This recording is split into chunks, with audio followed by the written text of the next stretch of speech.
ఈరోజైతే అసలు మా మమ్మీ మార్నింగే లేపింది. ఎందుకంటే మేము మామిడికాయ పచ్చడి పెడుతున్నామని. ఇంక నేను మార్నింగ్ లేవగానే ఇల్లంతా క్లీన్ చేశాను, మంచిగా కడిగాను. అంతలోనే మా డాడీ అయితే మామిడికాయల ముక్కలు తెచ్చి ఇట్లా ముక్కలు ముక్కలు అయితే కట్ చేస్తుండు. ఇంకా తర్వాత వాటిని క్లీన్గా తుడిచిండు. దాని మీద ఏదైనా వాటర్ కంటెంట్ కానీ డస్ట్ కానీ ఉంటే పోవడానికి. నేనేమో ఇక్కడ అల్లం పొట్టు తీస్తున్నా, మా మమ్మీ ఏమో ఎల్లిపాయ పొట్టు తీస్తుంది. ఇంకా నెక్స్ట్ పచ్చడిలో కలపడానికి ఆయిల్ హీట్ చేస్తారు కదా, ఇక నేను ఆయిల్ హీట్ చేసి అందులో ఎల్లిపాయలు, మెంతులు, జీలకర్ర, ఆవాలు అవన్నీ అయితే వేసాను. జాగ్రత్తగా ఉండాలి అసలు ఆయిల్ హీట్ చేసేటప్పుడు. అయితే నేను ఎల్లిపాయలు వేయగానే చిల్లిందనమాట. నేను వీడియో షూట్ చేయడం మర్చిపోయాను అక్కడ. ఇప్పుడు మెయిన్ పార్ట్ పచ్చడి కలపడం. మా మమ్మీ అయితే ఇక పచ్చడి కలిపేస్తుంది.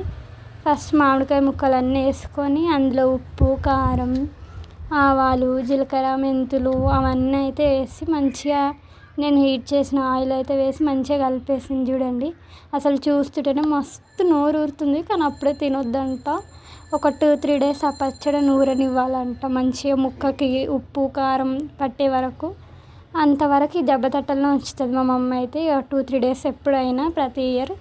ఇక 3 డేస్ తర్వాత తినొచ్చు. అది మొత్తం ఒక జాడీలోకి ఎత్తుకొని అందులోనే అన్నం వేసుకొని తింటారు కదా, మస్తు అనిపిస్తుంది అసలు నాకైతే అట్లా.